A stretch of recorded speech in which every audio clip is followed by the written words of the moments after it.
Real estate, it's flashy, it's exciting, it's profitable, but it's not for everyone, and it may not be right for you either. After 1 year in the real estate space, I've seen a lot, from the beautiful parts to the not so pretty parts of real estate. So I wanted to make this video for you so that before you go spend your time, your money, your resources on getting a real estate license, you have the right information heading into it. Let's get started. Now, reason number one not to get your real estate license is because there are a lot of costs.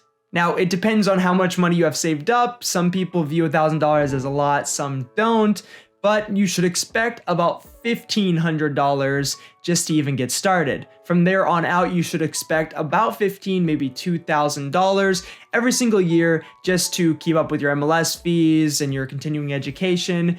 I'm not going to bore you with all the details of the different line items that you're going to have to spend money on, but they are there, and I'm going to put them up here in the corner so that you can pause the video and take a look at them. Let that be beneficial to you. What I do want to point out is that because of the set costs, it may not be worth it if you're thinking about doing real estate part-time. For example, if you have to spend $2,000 or $3,000, wouldn't you rather spend that same amount of money to make 100 grand versus making 10 grand? With that 10 grand, yeah, you did it part-time, but the ROI is significantly lower. And also, please keep in mind that on top of the profits that you make, you're gonna have to pay taxes and give out commission splits. A lot of companies like Keller Williams, for example, will take up to 50, 60% of your commissions. So make sure that you're running the numbers as far as expenses go and how much you actually expect to profit take home. Because at the end of the day, you may decide that real estate just isn't as profitable as you thought it was and may not be the right decision for you. Reason number two not to get into real estate is because the market is very saturated. It's flooded with agents. Why is that? Well, first of all, it's because it's so easy to get your real estate license. In fact, the barrier is so low that you can do it within a month with about $1,000, $1,500, which most people can get their hands on.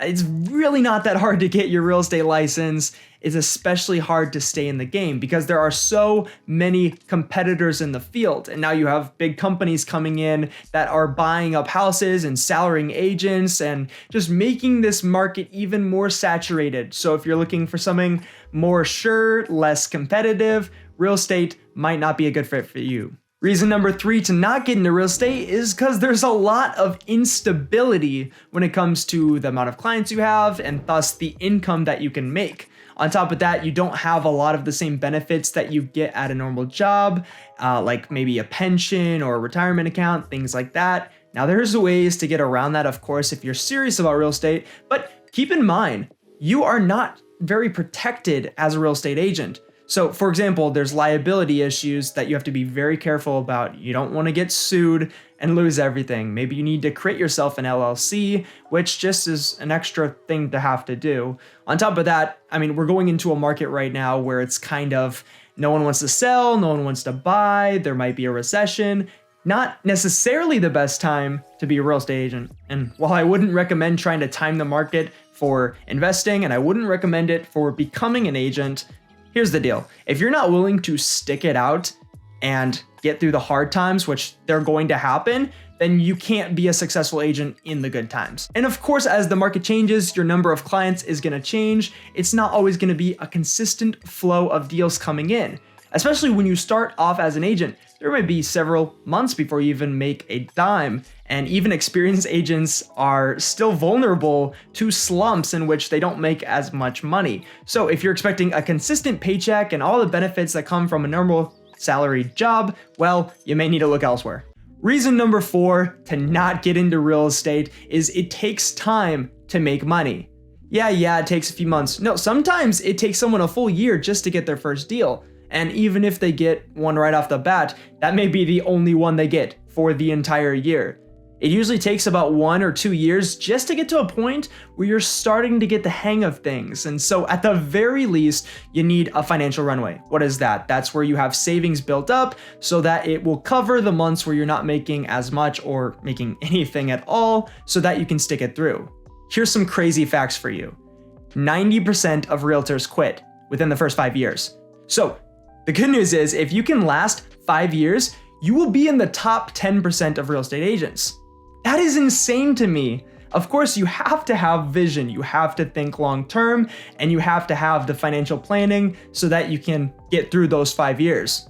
And I don't mean to make real estate sound horrible, like it's gonna be 5 years of just horrible, making no deals.